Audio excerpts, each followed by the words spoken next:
What's going on, everyone? So one of the things that the Lakers really could use is just better balance in both units. Talked about kind of maybe starting to Marcus Smart, Jared Vanderbilt, kind of going with the better balance in the starting unit. You also got to keep in mind what you start isn't necessarily what you have to finish with, right? So like, especially Luka likes to get going early in the first quarter, kind of likes to use that to set the tone the rest of the game. So go with more defensive pieces around him. So that way you can kind of, extend the gap when you're cooking, right? And when, things are a little rocky to start a game, you can kind of close the gap the other way in order to not get blown out. I mean, how many times last year did we see, Luka have 20 at the end of the first quarter and we're only up like 3? Be nice to have that better balance, and then also in return give you better balance in the starting or in the second unit, right? Because you have like all of your offense in the first unit. Well, obviously we'll see what, Jake LaRavia can bring, can Gabe Vincent kind of get, he was looking better towards the back end of the season. Now that he has a full off season and training camp to kind of prepare and get ready, can he maybe be better offensively? What will Marcus Smart bring offensively? Jackson Hayes, I think he's probably still going to give you around the same production, right? But off the bench, because I think him and Luka will still be good. We've seen him kind of improve and do better, right? So I do think the Lakers bench will be better just generally this season. But I don't hate the idea of bringing Austin Reaves off the bench. I think the best way to maximize Austin Reaves, if you're planning on keeping Austin Reaves, is to bring him off the bench, at least for now, right? Maybe in a post-LeBron era or whatever, maybe it makes more sense because you can get a more defensive piece, right? Maybe a 3-and-D wing slotted in alongside him, right? Or if Jake LaRavia emerges into that like 3-and-D guy and Jared Vanderbilt can shoot, say, 37% or something like that, maybe next season, not this season, maybe next season, you can go with those two and better mask Luka and Austin Reaves. But going off of this year, I just think it makes more sense to bring Austin Reaves off the bench. It would help with your bench production, help with your bench scoring. It would also help Austin Reaves kind of be able to be maximized and have more opportunities to be Austin Reaves rather than Luka's on ball and then LeBron's the second option and then he's basically relegated at times to just being a catch and shoot 3-point shooter like we saw, especially in the playoffs. I just think you'd get better utilization. Same thing with the Rui Hachimura. Right? Bring Rui off the bench, but make him more of a focal point offensively. Allow him to be more of a focal point and allow him to kind of thrive, on the offense. Let him play more 4 and call his number more frequently than you do right now, right? Because he's a guy that can go get you a bucket. He's one of the best mid-range guys in the game, right? Put him in position. Don't just relegate him to a catch and shoot 3-point shooter. Yes, to his credit, he's really evolved and adapted and really became that for the Lakers, but that's not all he is. Be nice to kind of maximize him. Honestly, again, I'd like to bring both Austin Reaves and Rui Hachimura off the bench, allow them to kind of thrive in that bench role, right? Elevate the bench unit. Right now, you probably have one of the best benches, if not the best bench in all of basketball, because those two are going to be able to just be better maximized. Now your starting unit is that, defensive balanced unit. And then you can kind of make your call at the end of a game based on how guys are producing. If Austin Reaves is killing it and he's just torching folks, then leave him in the game. Let him cook. Let him go at the end of the game. If Rui is, having one of those nights where he can't miss, leave him in the game. Close with him. Then you can go with your closing 5 of Luka, Reaves, Rui, LeBron, and DeAndre Ayton if that's the route you want to go. But give you better balance to start, kind of figure out the game, and then make the adjustments and decisions accordingly. That's what I'd like to see from the Lakers. Lakers kind of, you start the game with the balance, right? And then from there and with the balance, then you kind of plug in. So, for example, let's say the offense is kind of stagnant and Luka he doesn't have it this game or whatnot, right? And, LeBron kind of likes to wait till later in the game and whatnot. Okay, well then take out Marcus Smart and put in Austin Reaves and let Austin Reaves cook a little bit, right? Or take out, Jared Vanderbilt and put Rui Hachimura in and see if he can go cooking. Again, you can make the adjustments accordingly, right? But at least you have the defense to kind of slow things down and kind of keep the game within reason. Because you could argue it the other way. Well, if you go with Luka, Austin Reaves, Rui Hachimura, LeBron James, and DeAndre Ayton, you can make the defensive adjustments accordingly. And yes, to an extent, but also you got to keep in mind, if the Lakers can't stop anybody, that game can get out of hand and get out of hand ugly, right? There's I don't care how good you are offensively. And I think the Lakers are going to be one of, if not the best offenses in all of basketball.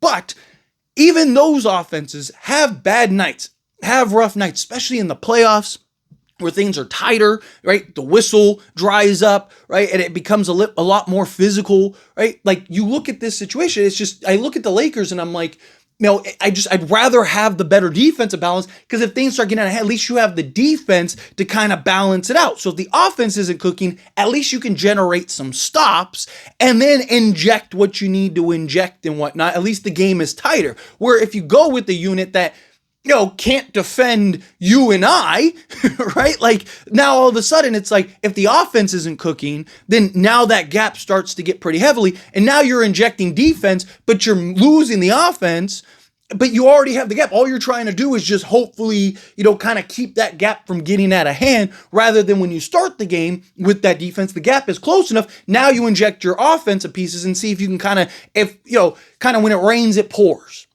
Right? Once guys start to see the ball go through the hoop, all of a sudden that basket gets bigger and bigger. Right? You see it all the time. Like teams will, can't buy a bucket, and then some random guy comes off the bench and hits like 3 straight threes, and then all of a sudden it's just raining tacos, right? Like just everyone's just hitting shots, because that basket, like players just need to see it. You need to see it go, right? You just need to see that ball go through the hoop one time, and it's like, all right, here we go, boom. And then from there, it's money. It's also why it's good to like get to the foul line and stuff like that. But especially in the playoffs, you don't get the foul calls to the way. So, a lot of times you're not going to be able to put yourself in that position. And I like the idea of the defensive adjustments, defensive route. So to me, I want better balance, period. And look, maybe it's possible the Lakers just naturally have that balance, right? We won't know until we actually get to the season, but no, we've seen LeBron James be able to buy in defensively. We've seen LeBron James really kind of anchor the defense, especially when Anthony Davis left. Maybe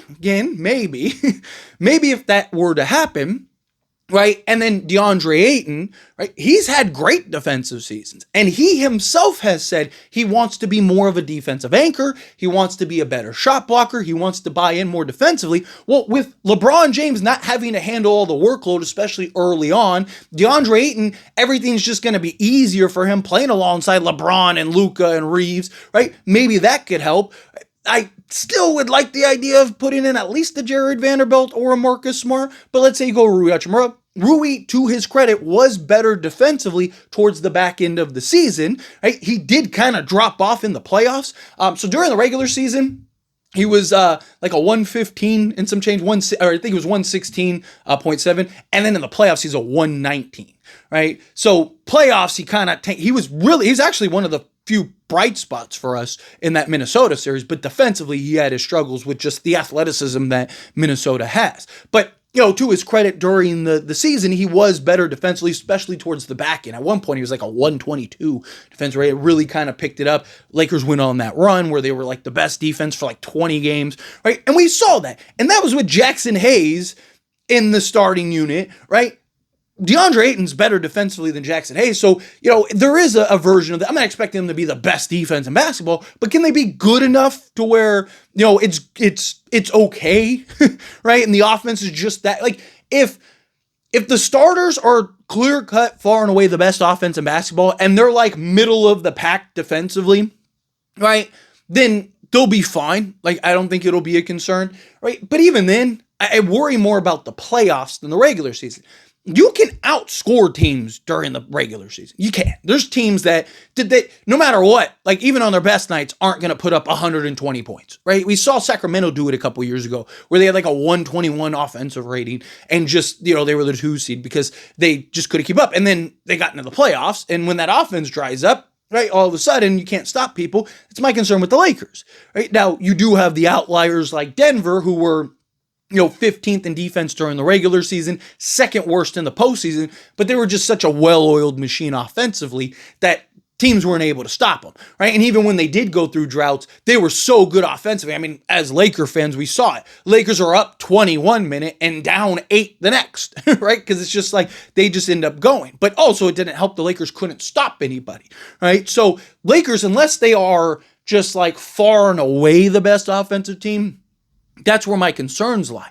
Now, the bench unit, you could argue is pretty balanced depending on a couple things, right? Jake LaRavia, if he can kind of show that offensive game that we saw with the Sacramento Kings, I mean, he could be our six-man bucket getter, scorer off the bench, 3-and-D kind of guy. He's a guy that can defend 1 through 4. Actually was really good 2, 3, and 4. The 5 spot was kind of rough for him, and the point guard position, he was okay. He was like a C ranked defender at the center spot, or at the point guard spot, and then I believe he was a C at the 2.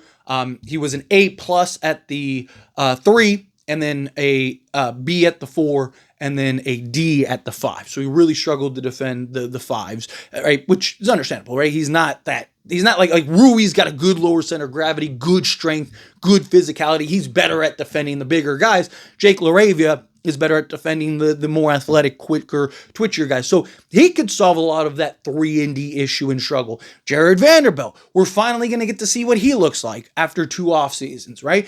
Last time we actually got to see him in this spot when he was working on his 3-point shot, he had that one game where he was 3 of 5 from 3. We were all celebrating, talking about like, oh my God, like Jared Vanderbilt became a 3-point shooter, and then he gets hurt. Right. And then there goes that. And then, last offseason he had double foot surgery. So he wasn't able to work on his shooting. So now he has this shooting. If he can be, 34%, 35% from 3-point range, right? Like slightly below league average, all of a sudden Lakers are just in a much better spot, right? So Gabe Vincent, again, as I mentioned, Jackson Hayes, I think is going to be good. So there is potential that, you're going to have that balance. And if the starting unit is so good offensively, you might not have those concerns, right? Like, because you're going to always have a Luka, LeBron, or Austin Reeves on the court at all times, right? Like, more likely than not, you're probably going to have 2 of them on the court most of the time, right? So you'll have times where it's like Luka and Reeves, or Luka and LeBron, or LeBron and Reeves, right? And bare minimum, you'll have at least one of them on the court where you can have the balance. So, it just, to me, it really depends on, one, we'll see how training camp goes. Maybe things change, because we all have like the expectation of like, hey, we kind of know how this is going to go. But look, a lot can happen in training camp, right? And then you start getting into summer or preseason, right? Guys start standing out. All of a sudden, JJ's like, hey, let's try some. Or early on, right? Maybe JJ experiments a little bit, which is when you want to do that, when you want to experiment. Maybe JJ Redick experiments a little bit, and then all of a sudden you look up and Lakers are, like, hey, this unit with whatever, Marcus Smart and Jake LaRavia alongside Luka, LeBron, and Ayton are actually the best unit that we have, the best 5-man unit. Let's start them a couple games and see how it goes. And all of a sudden now that's our starter, right? Like, you can kind of let things... It's very possible that things go as we expect early on, but as the season progresses, things change, right? So to me, you never know how things are going to kind of pan out and play out. And look, maybe there won't be balance.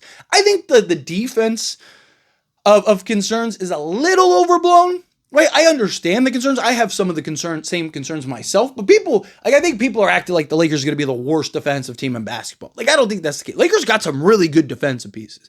It's just, again, 1, health, 2, how do you balance it out properly? Like, I don't think Lakers are going to be bottom feeders defensively. I think they'll probably be middle of the pack. I think they'll be like Denver was in their championship run, where they're, one of the best offenses in all of basketball, and they're like middle of the pack defensively. That's where I think Lakers will probably be in that like 15 range defensively. I'd like to see them maybe in that top 12 range, 12, 13 range. If they can do that, and they're the best offense in basketball by a large margin, they'll be a contender. They'll be one of the top 2 or 3 teams in the Western Conference, and they'll be a championship contender, as long as those things translate come playoffs, right? But here's the thing. We saw Austin Reeves disappear in the playoffs. We saw Rui's defensive production drop in the playoffs, right? He was good offensively for us. He was one of the bright spots for us, but we saw that, drop off. Luka, how does he play defensively?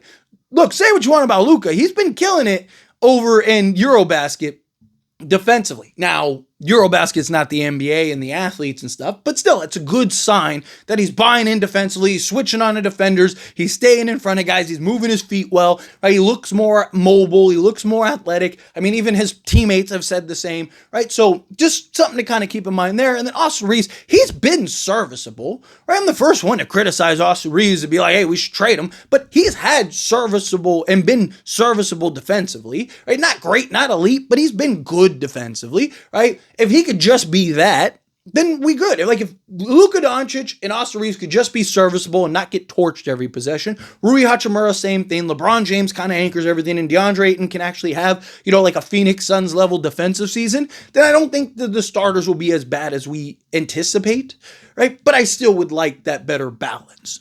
Anyway, as always, this is a discussion. I pass a question on you. Let me know your thoughts and opinions down in the comments. That being said, if you haven't liked this video, hit that like button. Helps me out. So we enjoy these types of videos, and I truly appreciate it. Not subscribe channel, hit that subscribe button. Turn on the bell notifications. Appreciate y'all. See you in the next one. Thank you.